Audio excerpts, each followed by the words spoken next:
Let us look at ఎప్పుడు ఏమి చేయాలని. ప్రాస్టేట్ ప్రాబ్లమ్స్ వచ్చినప్పుడు బేసికలీ ఎగ్జామినేషన్తో పాటు వేరే టెస్ట్ తోటి పిఎస్ఏ అనేది చేసుకోవాలి.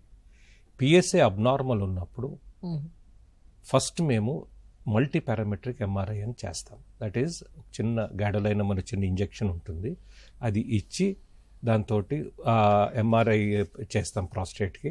దాంట్లో ఏ ఏరియాస్లో మనకి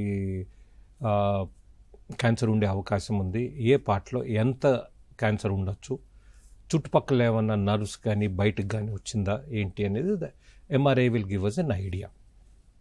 okay. Post MRI then we do a biopsy.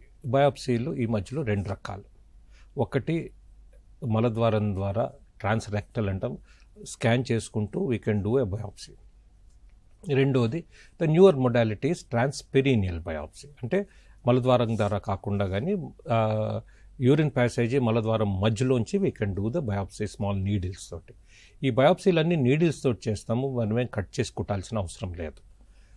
So ట్రాన్స్పెరీనియల్ biopsy చేసినప్పుడు మాత్రము అది అనస్థీషియా కింద ఆపరేషన్ థియేటర్లో చేయాల్సి వస్తుంది అండర్ అల్ట్రాసౌండ్ గైడెన్స్.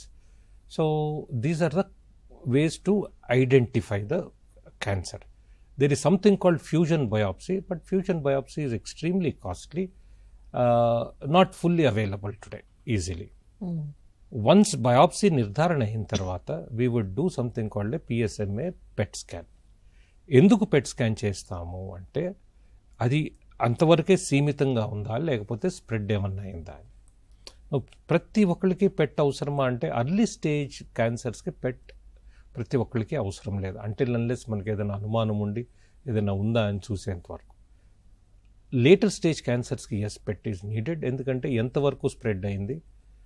దాంట్లో కూడా ఇంపార్టెంట్ ఏంటంటే ఓన్లీ 2 లింఫ్ నోడ్స్ కానీ ఒక 2 బోన్ మెట్స్ కానీ ఉంటే we still can do good surgery and give them hormonal therapy. So దాంతో they will have a very long and comfortable life. So ప్రతి దానికి ఇండికేషన్ ఉంది. బట్ ద బేసిక్ థింగ్స్ మనం చేయాల్సింది ఏంటంటే examination, PSA, MRI and biopsy and PSMA PET scan. These are the ones మనకి ఈ రోజున ప్రాస్టేట్ క్యాన్సర్కి అవైలబుల్ ఉంది.